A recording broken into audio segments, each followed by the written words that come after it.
Hello and welcome to our shipyard series with BlackSheep. After an incredible season in the Exumas of the Bahamas, we made our way back to the U.S. and docked at Rybovich Riviera Beach Yacht Center for our annual inspection, upgrades and general maintenance on our 38-meter, 123-foot super yacht. We arrived in August 2024 and completed all of our tasks by October 2024.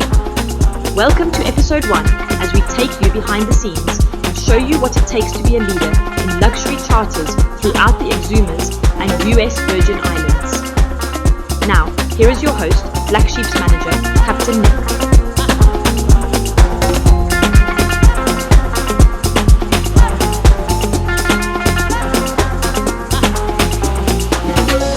Welcome to Motor Yacht Black Sheep with our Shipyard series. Hi, I'm Nick Vaselica. I'm the yacht manager for Motor Yacht Black Sheep. We are now out of the water to start our annual shipyard period with Motor Yacht Black Sheep. This is something that we do every year. We're a very busy boat, so it's important that we keep up on all the maintenance to keep everybody safe and keep the vessel safe. Right now they're moving the boat over to where we're going to be blocked. There's a few reasons why we're coming out of the water. One being that we want to get a new bottom job. Again, every year we're going to do that. Sometimes it goes a little longer depending on what's going on. But the other side of the coin is we're also going to be dropping all of our running gear, so our shafts and our props. We're also going to be dropping our stabilizers. And the reason we do that is there's a few components of those pieces of machinery that need service. And it's important that we do that in order to keep everything running smoothly so that we don't have issues while we're on charter or while we have guests on board. We want to always have seamless trips for everybody. We want everybody to have the same experience. So one of the big projects we're going to do is the running gear. So we're going to pull both those propellers off. We're going to pull the shafts out. And once they're out, we're going to take a good look at everything. We're going to put the props on a balancer. We're going to take a look and make sure that all those are in good shape. We haven't hit anything, thankfully. We haven't run aground or touched bottom, so they should be looking good. But what we do is, with the propellers every year, is we S-class them, which is basically a standard that they are set to ensure that everything's running to the top tier. Then we pull the shafts out. Once we get everything out, we get a good inspection on it. And then there's a few things that are replaced. So we're going to be replacing the bearings on the shafts. There's 2 bearings per side. There's a bearing up closer to the inside or up in near the engine room. And there's also one down here right before it comes out on the stern tube and also on the strut. The strut is that V-looking shape that's hanging down as we come around here to the side, you'll see. In addition to that, we have shaft seals, which are up top and up inside the engine room, which we could show you later. Those shaft seals get replaced. Every 2 years we like to do this. It's not something we do every year, but every 2 years we want to pull it out, inspect everything, and have it replaced if need be. I'm sorry, we replace those seals anyways every 2 years just to be sure, because we don't want to have to deal with an issue underway. This is a commercially classed RENA vessel, so when we do certain items involving the ship, there are protocols involved. So we have to have a class surveyor around in terms of all the different segments. So when we pull everything out, they're going to want to inspect everything in terms of the shafts, the housings and all that, make sure everything's in good shape. And then if there's issues, like if we had like some pitting or crack or God forbid a bend or something on the shaft, they would need to be involved in that process of repair. So we'll be doing that. We usually would also drop the rudders. We're not doing that on this one because we've done it recently, but they also have a bearing and seals in there. Those seals are relatively new, so we won't be dropping them this time. But if you come up here, you'll see the stabilizer fins. Both of those are coming down. There's an upper and a lower seal. We swap both every time just because we want to make sure the boat's in great shape. But generally, you could just swap the lower seal if there's no seawater intrusion up into the upper seal. The way to tell that normally is when you get on top of the stabilizer fin itself up in the bilge compartment, you'll see grease pushing up. If there's grease pushing up, it's likely that we've got an intrusion or an issue.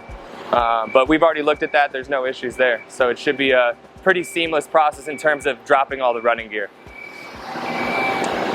One of the other jobs we're going to be doing while we're here is the bottom paint. Once she's all set in position and we're all set up to start working on that, what will happen is they'll sand the bottom. So a bunch of guys with hand sanders will come in and take that top coat layer of the paint off with hand sanders, get it down to what to make sure that there's no imperfections underneath the paint, bubbles or anything like that. If everything looks good and we don't have to do any fairing or any fiberglass repairs, then we would start to do a primer and paint coats on top. We're going to be doing 2 coats this time while we're out of the water. You can see right now she's already in great shape. I mean, very little paint peeling as it is, only back here by the rudders where that prop wash pushes a ton of water and kicks off the paint much quicker. But as you look further up on the boat, you won't see that at all, which is a testament to Rybovich and their ability to paint. Yeah. So the thing with BlackSheep and their owners is they don't spare any expense, and we don't miss anything when it comes to even cosmetics. So when you have a boat on anchor, this boat stays on anchor, oh my gosh, I don't know, 80% of the year. We're so busy. We have our tender tied to the hip here. You could see where we were in a bad storm and the fender moved out and scratched the hull a little bit. It's just a superficial damage. It's not anything serious. So we will be tenting this side of the boat and doing a paint job in basically a large section to make it look seamless. So once everything's tented and prepped, they'll sand it kind of like we're doing with the bottom, and then they'll do sprays. BlackSheep's a 2009, so she's been in the UV light for a long time. This paint is original, believe it or not. She looks great, but when you do paint repairs, you could have a difference in the hue or the color. So to match it completely is going to take some skill in order to make it perfect, because we don't want to have patchy marks on the side of the boat. It doesn't look good.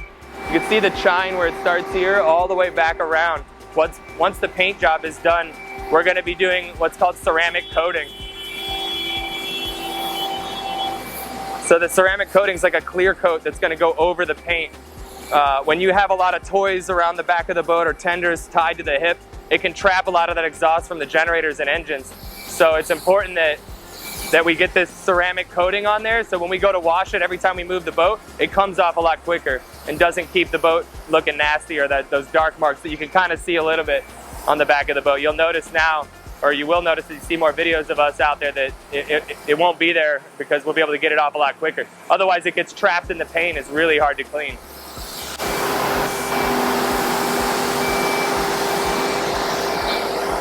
One of the other items we're going to handle while we're out of the water, which actually this is a perfect timing because you can see how it's going to look.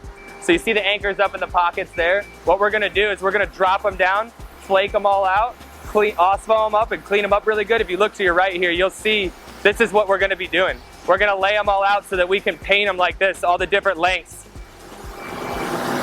This boat's anchored all the time, so it's constantly in use. So the chain is constantly going up and down, and that paint starts to wear off, and you start to not be able to see where your different lengths are. So this is something we do every time just to make sure that we're back in good standing and looking good.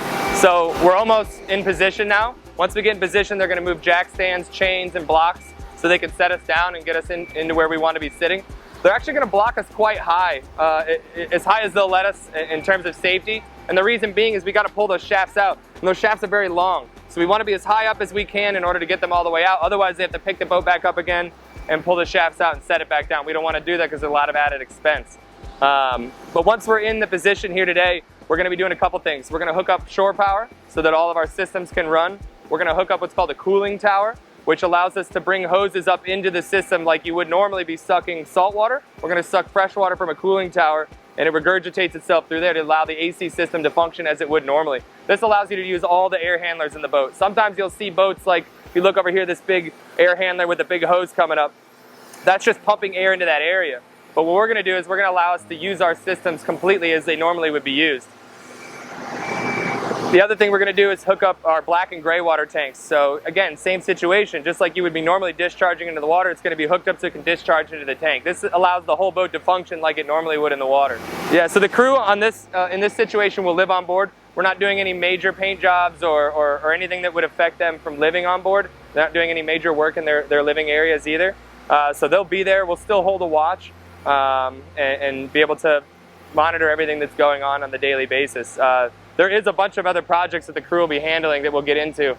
From the deck team's perspective, the deck team are going to be pulling everything on the exterior apart, essentially. So every cabinet, every hatch, every compartment, it's all getting pulled out. It's all gonna get detailed, cleaned. If there's repairs that need to be done in those areas, we'll do it. They'll re-inventory, organize those areas, and put everything back. And obviously, we're getting set up for the next season, right? So we're now done with our Bahamian season. We're gonna be moving into the BVIs and then into the Caribbean. So we're gonna be gone another good 5 to 7 months before we get back to the US.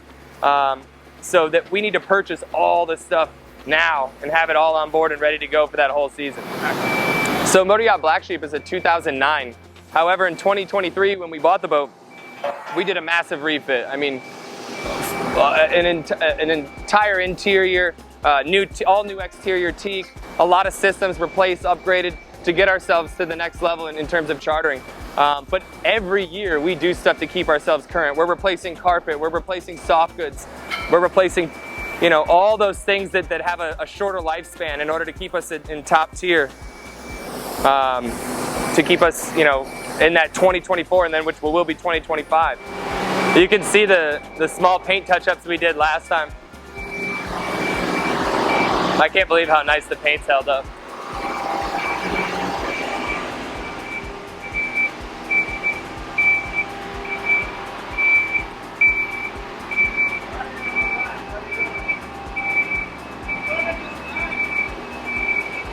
Hey man, good to see you again. It's going. Right now they're getting ready to block the boat. There's a couple things that are happening. We're pulling our shafts out. So when we pull our shafts out, there's got to be enough room to get them out. So they're going to send someone up in a scissor lift to verify the length that's inside the boat of the shaft. Once they have that length, then they're going to know how high they can block the boat so that we can pull the shaft out. Right now you'll also hear all that banging going on. So there's a guy going around the boat banging on the hull where they want to set the blocks. They got to make sure there's no soft spots so when they block it, it doesn't go through the hole. You want to make sure they're setting it on the struts and setting it in the basically I wouldn't even say preferred, the required areas for the blocks so that you don't do any damage to the boat.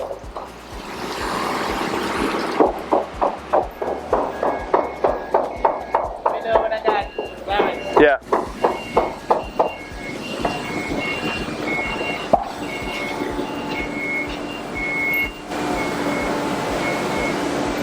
That's probably good. That's good. Oh yeah, you got that step. Oh, the step doesn't go with. Okay, cool.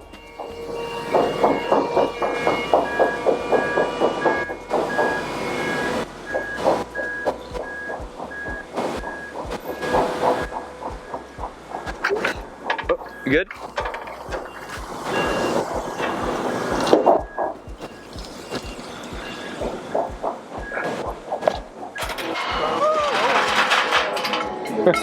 He told me to come with you guys.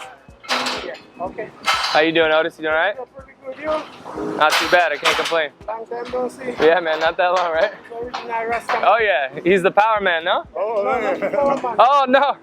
How we doing, man? Good. You look familiar though. Chiller. He just walked up so that we can start running hoses and hook up the chillers.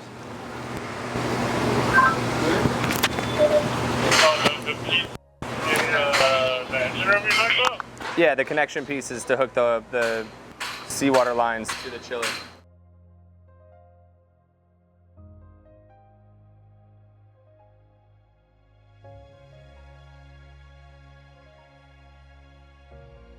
Hey guys, thanks for tuning in on this week's Shipyard series.